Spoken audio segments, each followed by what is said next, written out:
আজকে একবারে কম করে 6000 টাকা করে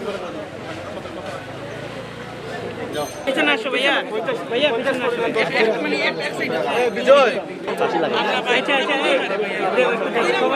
সবাই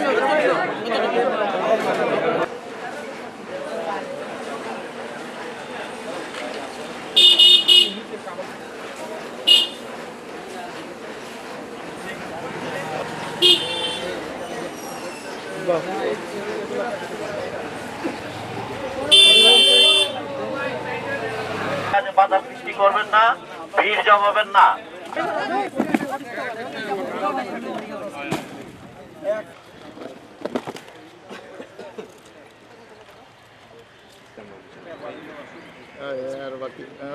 বাকি রয়েছে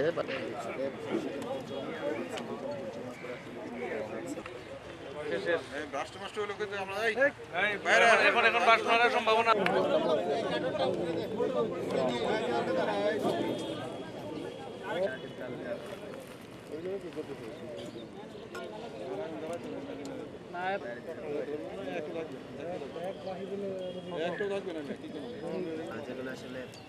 জানেন যে এখন রমজান মাস সামনে ঈদের মৌসুম। আমরা গোপন সংবাদের ভিত্তিতে খবর পেয়েছিলাম যে নিষিদ্ধ পণ্য, এটা বলা যায় অনেকটা আপনার এটা হচ্ছে স্কিন শাইন। এখানে স্কিন শাইনের যে উপাদানটা ব্যবহারটা হাইড্রোকুইনিন, যেটা বাংলাদেশ সরকারের শিল্প মন্ত্রণালয় নিষিদ্ধ করা হয়েছে, যে এই উপাদানটা যে ক্রিমে ব্যবহার করা হবে এটা আপনার নিষিদ্ধ ক্রিম হিসেবে গণ্য হবে।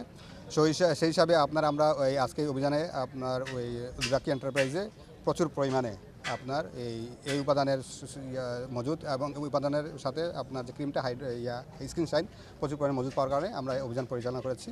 আর ভুক্ত অধিকার আইনে ওনাকে নির্দিষ্ট ধারায় আপনার 60,000 টাকা জরিমানা করা হয়েছে।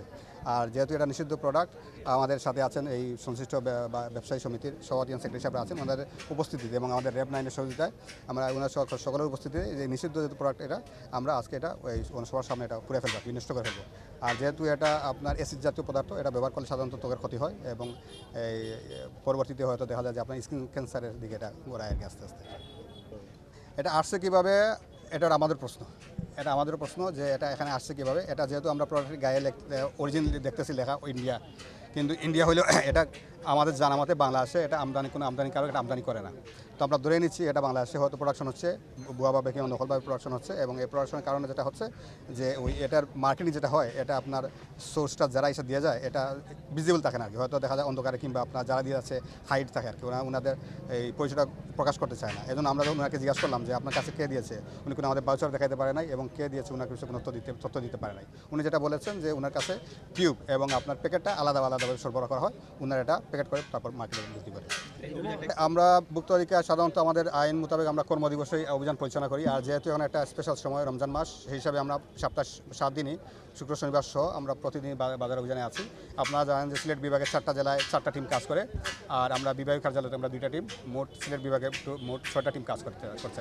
এ বিষয়ে আমাদের কালকেও আমরা করেছিলাম আম্বরখানাতে, আজকেও আমরা অন্য যাবো, কাঁচাবাজার যাবো। এর আগের দিন করেছিলাম আপনার শিবগঞ্জে উপশহর এলাকায়। আমরা যেটা দেখেছি যে আসলে ডিমান্ড সাপ্লাই যে এটা অনেক ডিটেলস বলা লাগবে আর কি। তা বলতেছি ওনারা যে দামে কিনে, আমরা বলছি লাভের মার্জিনটা যাতে বেশি না হয়। ধরুন লেবু যদি কেউ 100 টাকা কিনে, ও তো আপনার 80 টাকা বিক্রি করবে না, ও তো 120 টাকা বিক্রি করবে। তো আমরা অভিযানকালে এটা দেখি যে ওনার যে ক্রয় রসিদটা আছে কিনা, এবং এটা আমরা যে পাইকারের কাছ থেকে কিংবা কিনেছে ওই পাইকারের সাথে যোগাযোগ করে আমরা নিশ্চিত হই যে উনি এই দামে কিনেছে কিনা। তারপর উনি যে লাভের মার্জিনটা, যেহেতু আপনারা জানেন যে আমরা এটা নিশ্চিত করতেছি যে প্রতিটা দোকানে এটা খুচরা ব্যবসায়ী হোক কিংবা হোক পাইকারি ব্যবসায়ী হোক, ওনার মূল্য তালিকা প্রদর্শন করা লাগবে। যদি না মূল্য তালিকার সাথে আপনার এই ক্রয় রসিদের সামঞ্জস্যপূর্ণ যৌক্তিক লাভ থাকে, আমরা সেক্ষেত্রে কোনো জরিমানা করতেছি না আর কি। ওনার ক্রয় রসিদের সাথে আমরা যৌক্তিক যে লাভের যে বিষয়টা, ওইটা যদি আমরা দেখি সেক্ষেত্রে আমরা জরিমানাতে যাই না। কারণ যেহেতু আপনার ওনার তো লাভের দরকার আছে, তাই না? একজন যদি 200 টাকা কিনে, আপনাকে তো 180 টাকা বিক্রি করবে না। আচ্ছা, এখানে একটু বলি, এখানে আসলে বিভ্রান্ত হওয়ার সুযোগ নাই। প্রথম আপনি যেটা বলছেন রিকাবি বাজারের বিষয়টা, রিকাবি বাজার আমি প্রথম দিন মনিটরিং করছি রমজানের আগের দিনও, মোটামুটি আমি দাম স্থিতিশীল পেয়েছি। আর গতকালকে আমরা আম্বরখানায় মনিটরিং করেছি। আপনি যেটা বলছেন ওটা আমাদের তথ্য এখনো নলেজে নাই, আমরা যাবো রিকাবি বাজারে। আম্বরখানায় আমরা দেখছি যে ওইখানে সিটি কর্পোরেশনের ব্রয়লারের মূল্য নির্ধারণ করে দিয়েছিল 170 টাকা, এবং আম্বরখানায় 170 টাকা করে সবাই মূল্য তালিকা টানিয়ে বিক্রি করতেছে, এটা আমরা পেয়েছি। এখন আপনি যেটা আমাদের নলেজে দিয়েছেন এই বিষয়টা আমরা দেখবো, ওইখানে আবার আমরা রিকাবি বাজারে আবার আমাদের মনিটরিং টিম যাবে, আমরা এটা খেয়াল রাখবো। আমার নাম হচ্ছে মোহাম্মদ আরিফ মুর্শিদ মিশু। আমি উপপরিচালক হিসাবে জাতীয় ভোক্তা সংরক্ষণ অধিদপ্তর বিভাগীয় কার্যালয় সিলেটে কর্মরত আছি। আর আমার পাশে আছেন আমার এডি সাহেব, উনি হচ্ছেন মোহাম্মদ আরিফ মিয়া, সহকারী পরিচালক হিসাবে কর্মরত আছে বিভাগীয় কার্যালয়ে। আর আমাদের সাথে সহযোগিতা করতেছে সিলেট রেব 9 এবং সংশ্লিষ্ট ব্যবসায়ী সমিতির সভাপতি সেক্রেটারি হিসাবে। ধন্যবাদ।